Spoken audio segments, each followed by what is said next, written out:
बंजारा छिंदवाड़ा मध्य प्रदेश जो है, लोकल में गोंडी नहीं बोलते, आसपास सब लोग गोंडी बोलते हैं। नवानार, खुटिया, झंझरिया, जिला छिंदवाड़ा।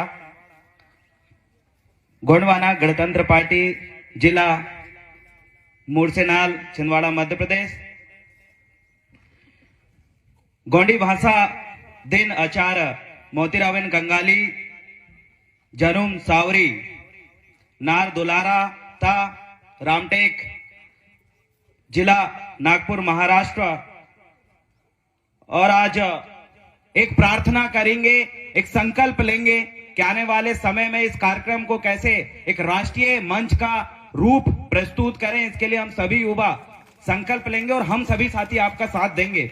तो आज YouTube के माध्यम से, वीडियोस के माध्यम से आज का ये संदेश हम लाखों हमारे कोयतुर जो यहां पर नहीं आए हैं, जो गोंडवाना समग्र विकास क्रांति आंदोलन के संगठनों से जुड़े हैं या उस विचार को मानते हैं, उन सभी लोगों तक पहुंचाने वाले हैं। मैं बिंदेश भाई से निवेदन करना चाहूंगा आज का वीडियो थोड़ा जूम करके बनाए।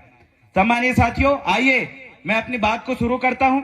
दादा मोतीरावन कंगाली जी, यह वो नाम है जिन्होंने हमें एक पहचान दिलाई गोंडी साहित्य के माध्यम से, इस गोंडी भाषा के माध्यम से। आप सभी को पता होगा कि बिना भाषा के, बिना उनकी संस्कृति, रीति रिवाज, उनकी टोटेमिक व्यवस्था से किसी की भी पहचान नहीं होती है। बिना उसके किसी की पहचान नहीं होती। आज मुसलमान हम कहते हैं तो उन्होंने अपनी व्यवस्था जिंदा रखा है, इसलिए आप कहते हो। आज ईसाई भी अगर है तो उन्होंने अपनी व्यवस्था जिंदा रखा है, इसलिए उनकी पहचान जिंदा है। जबरन सिख और जैन लोगों को हिंदू धर्म में जो डाला गया है, जैनों ने अपनी संस्कृति बचाए हैं, उनके ऊपर दबाव डाल डाल के अगर हिंदू में भले ही सम्मिलित कर दिया हो, लेकिन उन्होंने अपनी संस्कृति बचाया है। सिख लोग जिनको जबरन विदेशी आर्यों ने अपने धार्मिक व्यवस्था में जबरन सम्मिलित करवाया, उन सिखों ने भी अपनी पहचान जिंदा रखा है। आज उनको इस देश में जाना जाता है, पहचाना जाता है। वैसे ही अब आदिवासी जो यहाँ के इंडिजिनस पीपल है, इनको भी जबरन हिंदू में डालने के लिए बाबा बागेश्वर धाम और तमाम शंकराचार्य और पूरा हिंदू समुदाय इन लोगों को भी शामिल करना चाहता है। जैसे जैन समुदाय को और सिख समाज को उनका पर्टिकुलर खुद का रिलीजन है, बोलते हैं ना जैन धर्म, सिख धर्म खुद का है, उसके बावजूद भी जबरन उनको हिंदू धर्म में शामिल किया गया। वैसे ही इन आदिवासी जिनका अपना खुद का कल्चर है, टोटेमिक व्यवस्था है, सब कुछ है, उनको भी शामिल करने का तैयारी चल रही है। लेकिन मैं धन्य है दादा मोतीरावन कंगाली जी, जिनके मिशन की वजह से आज आप और हम आज यहां पर बात कर रहे हैं, गोंडी भाषा दिवस मना रहे हैं। अन्यथा आपका और मेरा कोई अस्तित्व नहीं था भाई। कोशिश करे हैं, जिन्होंने पहल किए हैं उन्होंने ही बचाया है। अभी कितने लोग पहल कर रहे हैं, ये सबसे ज्यादा मायने रखता है। अभी जैसे छोटे कंगाली दादा ने बताया किस तरीके से कल्चर है, अभी डॉक्टर साहब जो उत्तर प्रदेश से आए हैं सम्मानीय, उन्होंने भी बताया ये पहल उन्होंने करी है। दादा मोतीरावन कंगाली जी का जो मिशन आगे बढ़ाने की जिम्मेदारी किसकी है, ये छोटी मोटी बात नहीं है। एक विदेश का व्यक्ति भी आके यहां रिसर्च करके किताब लिख रहा है। ये छोटे से गांव में जन्म लेने वाले एक महापुरुष जिनकी जयंती हम यहां पर मना रहे हैं, मामूली बात नहीं है, ये बहुत बड़ी बात है। ये एक अस्तित्व को बचाने की बात है। एक पर्टिकुलर नस्ल के लोग जिनकी उत्पत्ति यही आपके अमरकंटक नर्मदा नदी में जो जीवाश्म पाए गए, यही जिन लोगों की उत्पत्ति हुई है, यहाँ के जीवाश्म से जिस समुदाय, जिस नस्ल के लोगों की उत्पत्ति हुई है, आज उनका अपनी अस्तित्व बचाने की लड़ाई की बात है। आज बढ़ा रहे हैं, बहुत सारे लोग इसके लिए काम कर रहे हैं। मैं उनको लिए धन्यवाद अदा करता हूं। आगे बहुत सारी, मैं आज भाषण देने नहीं, कुछ काम देने आया हूं, जो मैं भी कर रहा हूं और आप और हम सब मिलकर करेंगे। सम्मानित साथियों, याद रखिएगा, दादा ने नौकरी करते हुए अपने समुदाय के लिए काम किया। पे बैक टू सोसाइटी। एक महापुरुष बोले हैं, अरे तुमने अपने समाज की वजह से, आरक्षण की वजह से, और तुमको एक प्रतिनिधित्व का जो अधिकार मिला है, आइए उस प्रतिनिधित्व के अधिकार से हम कुछ, जिस वजह से हमें मिला उनके लिए हम कुछ करें। दादा हीरा सिंह मरकाम जी कहते थे कि जिस समाज ने तुझे जन्म दिया, जिस समाज ने तुझे गोत्र दिया, नाम दिया, जो समाज आने वाले समय में तुझे बेटी देगा और जो समाज मरने के बाद कंधा देगा, उस समाज का कर्ज अदा करना तेरा पहला कर्तव्य है। ये दादा हीरा सिंह मरकाम जी कहते थे। सब कुछ हमें हमारी समाज ने दिया, मेरा नाम, मेरी पहचान, मेरा गोत्र। भविष्य में जब मैं मंडमिंग करूंगा, मंडमिंग नैंग होगा, उस समय भी बेटी है समाज जगह, मरने के बाद जो छिटकी हमारी, जो पैनांजलि जो अर्पण करेंगे, यही समाज करेगी। अरे उस समाज के लिए अगर मैंने कुछ नहीं किया तो मेरा ये जीवन निराकार है, निर्थक है, व्यर्थ है। मैं उसको अदा करूंगा, उसी को पे बैक टू सोसाइटी कहा। आज आप देखिए, आज छोटे कंगाली दादा हैं, शुरू से जब से वो नौकरी में थे तब से उन्होंने प्रशासनिक सेवा, शासकीय सेवा भी करी और समाज सेवा, दोनों उन्होंने बराबर किया। अपने अभी जीवन के अंतिम पड़ाव में वो पहुंच रहे हैं, लेकिन अभी भी नौकरी के साथ साथ समाज सेवा और समाज के लिए लड़ना, बोलना और संस्कृति के लिए काम करना उन्हें जारी किया है। आज ये मंच से नार दुलारा था, रामटेक जिला नागपुर महाराष्ट्र, दादा मोतीराम कंगाली जी की जन्मभूमि और दादा मोतीराम कंगाली जी का यहाँ जो समाधि स्थल से मैं देवरावन भला भी ऐलान करता हूं, जितने भी कर्मचारी इस ट्राइबल समुदाय में हैं, इंडिजिनस कम्युनिटी में हैं, उन तमाम समाज के कर्मचारियों से मैं कहना चाहता हूं, आप इस बात को दिमाग में डाल लो। 100% में से 70% कर्मचारी जो है, जो वरिष्ठ जॉबों में है, बड़े पदों में है, उसको समाज से कोई लेना देना नहीं है। आप बहुत बड़ी गलती कर रहे हो। इस मंच से, इस जगह से मैं कहना चाहता हूं, आपको अपने समाज के लिए आधा समय देना पड़ेगा। अरे नौकरी करते हुए, एक बड़े पदों में रहते हुए भी अगर आप अपने समाज के लिए नहीं कर पा रहे हो तो ये बहुत बड़ी भूल कर रहे हैं। क्यों? हर एक सिख समाज का व्यक्ति, एक सरदार, बड़े नौकरी में वो पहुंच जाए, व्यापारी बन जाए, अधिकारी बन जाए, साइंटिस्ट बन जाए, अरे दुनिया की टॉप मोस्ट कंपनी का निर्माण कर ले, तो वो भी अपने समाज के लिए गुरुद्वारे में जाके माथा टेकता है। अरे जूते भी साफ करता है वो अपने समाज के लिए। विश्वास न हो, जाइए गुरुद्वारे के बाहर देखिए, जो 40 लाख 50 लाख 1.5 करोड़ की गाड़ी से उतरता है और वो गुरुद्वारे के सामने बैठ के अपने समाज की जो जिम्मेदारी निर्वहन करता है, जूते साफ करता है, लोगों को थाली धोता है, ये सब निर्वहन कर रहा है, जिंदा रखा है। अरे तुम जिस इंडिजिनस कम्युनिटी के इस देश का मूल मालिक, इस बात को क्यों भूल रहा है? उन्होंने बचाया भाई, ये शर्मिंदगी की बात नहीं है। समाज सेवा करना पीला गमछा शर्म की बात नहीं है। सीखिए सिख समुदाय से, लोगों से। अरे जिस समुदाय ने इस इंडिजिनस, अरे आपको पता है हमारी जो संस्कृति है, हमारा जो कल्चर है, इससे पूरे विश्व की संस्कृति और धर्म का जन्म इसी से हुआ है। आज हमसे सीख के तमाम समुदाय आप देखिए किस तरीके से नौकरी पेशा वाले लोग काम कर रहे हैं।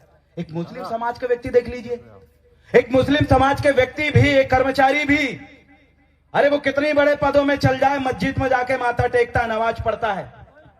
याद रखिए, दादा मोतीराम कंगाली जी हम सबके लिए और जो अधिकारी वर्ग है खासकर उनके लिए एक बहुत बड़े प्रेरणा स्रोत है। उन्होंने समाज सेवा और प्रशासनिक सेवा करी। अगर जो अधिकारी नहीं कर रहा, याद रखिएगा, दादा हीरा सिंह मरकाम जी, दादा मोतीराम कंगाली जी कहते थे कि जो पढ़ा लिखा आदमी है, जो पढ़ा लिखा अधिकारी कर्मचारी है, वो अपनी समाज की आंखें, अगर आंखें ही अगर अंधी हो जाए, आंखें अगर बंद हो जाए, तो उस समाज का गिरना और खत्म होना निश्चित है।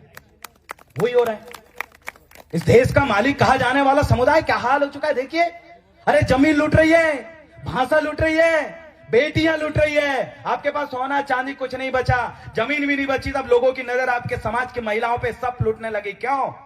क्योंकि दादा मोतीराम कंगाली जी थे तो वो समाज का आईना थे, वो समाज की आंखें थे। उन्होंने अपने जीवित रहते अपनी उन तमाम जिम्मेदारियों को अदा किए।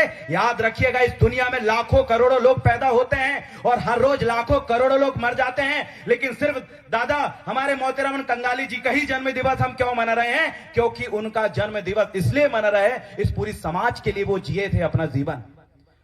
बाकी लोग, जानवर भी पैदा होता है और मर जाता है, क्या आप भी ऐसी जिंदगी लेके इस दुनिया में, ऐसा जो कोयतुर है, मां की कोख से जब आपने जन्म लिया तो क्या जानवरों के जीवन जैसे जीने के लिए? नहीं।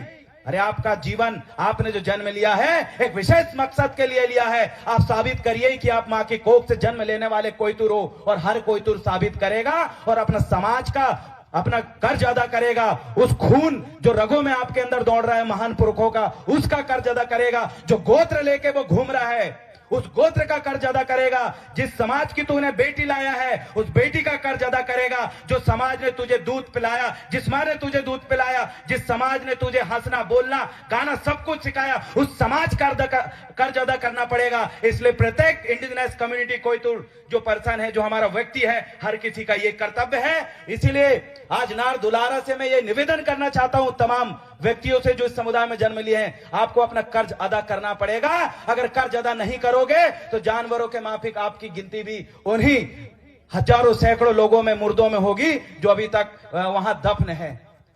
सबसे ज्यादा विद्वान लोग कहां दफने हैं? मरघट में, जहां वो रहता है शमशान घाट में। क्यों? क्योंकि उनके दिमाग में बहुत अच्छी अच्छी चीजें थी और उन्होंने अपने समाज के लिए काम नहीं किया और वो पूरी सोच लेके वो दफन हो गया। ऐसे सैकड़ों लोग हैं। मैं उन लोगों में आप लोगों की गिनती नहीं चाहता। अदा करिए। अगली चीजें मैं एक जितने भी कहना चाहूंगा, अधिकारी कर्मचारी वर्ग जितने भी आपसे मिले उनसे रिक्वेस्ट करिए कि जो सभी लोग, सभी संस्कृति समुदाय के लोग अपने समाज के लिए समय दे रहे हैं, आपको भी देना पड़ेगा। नहीं दोगे तो अपने आंखों के सामने अपनी समाज को बर्बाद होते हुए देखिए, अपनी समाज की अस्तित्व खत्म होते हुए देखिए। क्योंकि यही चीजें बाकी समुदाय, चाहे वो जितने भी कल्चरल अभी समुदाय चल रहे हैं, चाहे जैन हो, मुस्लिम हो, ईसाई हो, आप कुनबियों को देख लीजिए, सब लोगों का अधिकारी कर्मचारी अपने समाज की लड़ाई लड़ने लगा है क्योंकि वो अपनी लड़ाई समझ चुका है। अगली चीज मैं ये कहूंगा, दादा ने पुनेम का मार्ग दिया। क्या है पुनेम? पुनेम की पूरी किताबें, सारी चीज पढ़ने के बाद आप इस चीज को समझिए। उन्होंने प्रकृति का मार्ग सुझाव दिया है, एक रास्ता बताया उतनी सारी चीजों में।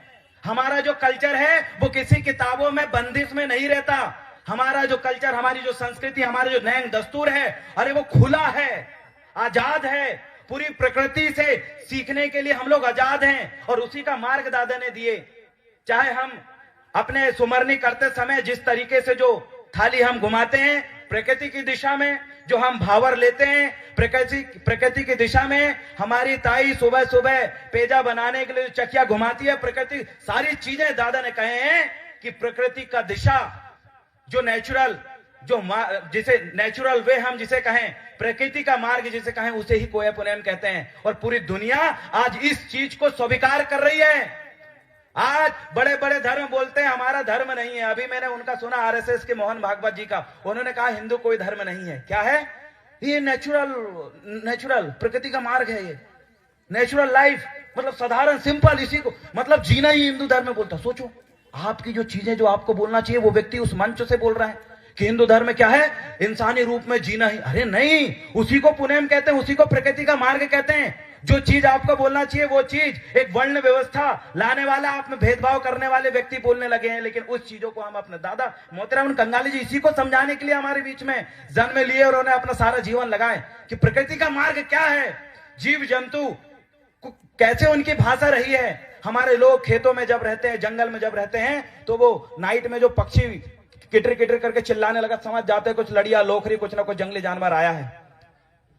हमारे लोग सुबह ही जैसा मुर्गा बाजते समझ जाते हैं मुर्गा इतना बजे बाजता है। पूरा प्रकृति का मार्ग, जीव जंतुओं की भाषा अपने निजी जीवन में कैसे अमल करना है, ये सारी चीजें ही प्रकृति का मार्ग है। सम्मानीय साथियों, आज इस मार्ग और इस कोया पुनेम को संरक्षण करना और उसको और आगे बढ़ाना और उसके नियमों, सिद्धांतों, प्रकृति के सिद्धांतों को ढूंढना आपका और मेरा काम है। आज जितने बड़े बड़े अभी संत साधु जो बन रहे हैं, अभी ओशो को कई लोग सुनते हैं, ओशो ने जो नेचुरल जीवन और उसके बारे में जो बताया, पूरा का पूरा कोया पुनेमी शब्द है जो हमें ढूंढना चाहिए। जिन सिद्धांतों को, जिन प्रकृति के नियमों को, सिद्धांतों को समझकर और समाज में और इंसानी जीवन में हमें परोसना चाहिए, तो वो काम हम नहीं कर रहे, कोई और कर रहा है। इसके लिए आप और हम सबको काम करने की जरूरत है। और ये भी बात मैं आपसे कहना चाहता हूं, पूरा परिवार हमारे विखंडित हो चुका है।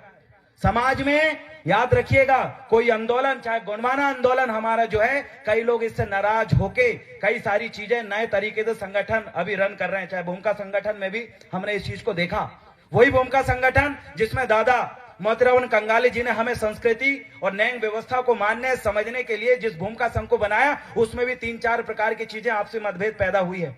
याद रखिएगा, किसी भी घर में अगर कोई मतभेद होता है, झगड़ा होता है, तो उसको सब सहन करते हैं, लेकिन वहीं बैठ के और उसको सब समाधान करते हैं। अब अगर घर परिवार में झगड़ा हुआ, एक दूसरे काट मार देते हैं कि नहीं, सब झेलते, अरे अपनी लड़का है, अपनी बेटी ये कर दी गलती, माफ कर देते हैं, लेकिन वहीं परिवार में रहते हैं।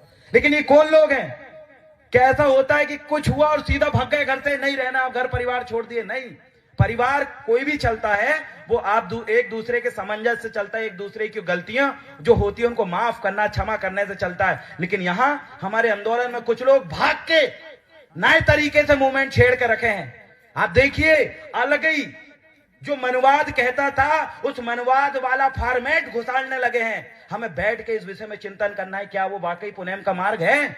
क्या वो वाकई जो दादा मोतीराम कंगाली जी जो दिशा निर्देश दिए, क्या वो वाकई उस मार्ग पे हमारा कल्चरल मूवमेंट चल रहा है? इसके लिए बैठ के राष्ट्रीय मांदी, सांस्कृतिक मांदी करने की आवश्यकता है। और जो लोग अलग भागे हैं उनको समझाना पड़ेगा, भागना समाधान नहीं है, सुधारना समाधान है। अरे तुम भाग जाओगे और कहीं से ऐसा हुआ फिर भाग जाओगे। अरे समस्या से डर के भागा नहीं जाता। समस्या आज नहीं तो कल जीवन में फिर से आएगी, फिर से तुम्हारे सामने टांग अड़ाएगी। समस्या से भागा नहीं जाता, समस्या का समाधान ढूंढा जाता है, ताकि भविष्य में वैसी कोई भी समस्या आए तो उसको तत्काल समाधान करके फिर एक कदम आगे बढ़ाया जाए। हमारे समुदाय में ये चीज चली है। अगली चीजें मैं आपसे निवेदन करना चाहता हूं, ये जो मंच है इसको राष्ट्रीय मंच बनाने की जिम्मेदारी आपकी है, क्योंकि गोंडी भाषा बोलने वाले लोग हजारों लाखों करोड़ों है। लेकिन उन सबको कैसे एक मंच में हम लेके आए और जितने भी गोंडी भाषा में जितने साहित्य बने हैं, जितने लेख लिखे हैं, उनके विषय में लगातार रिसर्चें और ऐसी किताबों का लगातार अध्ययन करना जरूरी है, क्योंकि फर्जी किताबें इस गोंडी साहित्य के रूप में भी हमारे बीच में घुस चुकी है। लोग उसको पढ़ के पता नहीं क्या क्या उठपटांग बोलने लगते हैं। वो गोंडी साहित्य ऊपर लिखा है, फोटो बकायदा लगी है, अंदर आप पढ़ोगे तो कुछ नहीं। पूरे दुश्मनों ने अपना साइकोलॉजिकल जो वार उनको करना चाहिए, तो वैचारिक विखंडन जो करना है तुम्हारे बीच में, तुम्हारे विचारों को आपस में तोड़ना है, खंडन करना है, वो प्लानिंग से किताब लिखी और उसको कई लोगों ने गोंडी साहित्य देके तुम्हारी किताबों के बीच में डाल दिया है। ये काम किसका है? ये काम ये गोंडी साहित्यिक जो मंच है, जहां गोंडी भाषा दिवस मनाना चाहिए, जैसा कछारगढ़ और अमरकंटक का जो मंच बनता है, वैसे ही मंच ये जो आपका नार दुलार रामटेक जिला नागपुर में बनना चाहिए। इसके लिए आप सब कोशिश करिए। गोंडी साहित्यों की जो सर्च है, जैसे कोई मूवी रहती है ना, मूवी सही है गलत है, उसके लिए एक उसका जांच पड़ताल करने के लिए उन्होंने एक बोर्ड बना के रखा है कि कौन सी मूवी लॉन्च होगी, कौन सी नहीं होगी, और होगी भी तो किस प्लेटफॉर्म में लॉन्च होगी। ये सारी चीजें निर्णय आप करोगे। तो मेरा आप सभी लोगों से ये जिम्मेदारी है कि एक क्षेत्राधिकार अपनी बनाइए, रणनीति बनाइए कि कैसे गोंडी साहित्यों की पहचान और उनका विमोचन, और कितने साहित्य अभी तक अस्तित्व में आ चुके हैं और कितने आने वाले हैं, कैसे साहित्य लिखना चाहिए, किसने गलत लिखा है, अगर गलत लिखा है तो उसका क्या दंडात्मक कार्रवाई। ये जो राष्ट्रीय मंच पर इसको रजिस्टर्ड मंच बनाइए, ये छोटा मोटा मंच नहीं है, रजिस्टर्ड मंच रहना चाहिए, जो कि ऐसे साहित्यों पे तत्काल दावा आपत्ति ठोके, तत्काल आपत्ति लगाए कि ये जो है ये गोंडी साहित्य का ये किताब नहीं है, ये गलत तरीके से लिखी गई है। और लिखने से पहले ये एक सेंसर बोर्ड रहनी चाहिए, जैसा सेंसर बोर्ड होता है चेक करता है, उसके बाद ही किताबों का विमोचन होना चाहिए। ऐसा मंच इसको बनाइए। ये लड़ाई पर्टिकुलर क्षेत्र है, हर किसी का अलग अलग क्षेत्र में लड़ाई आपको लड़ना है। आप लोगों का ये क्षेत्र की जिम्मेदारी है, बाकी क्षेत्र की जिम्मेदारी किसी और को देंगे, लेकिन ये क्षेत्र आपको ही संभालना है, क्योंकि यही प्रतिवर्ष यहीं पर बैठ के ये सारी चीजें होती है। मैं जितने भी सगा साथी ये आपके रामटेक के हैं,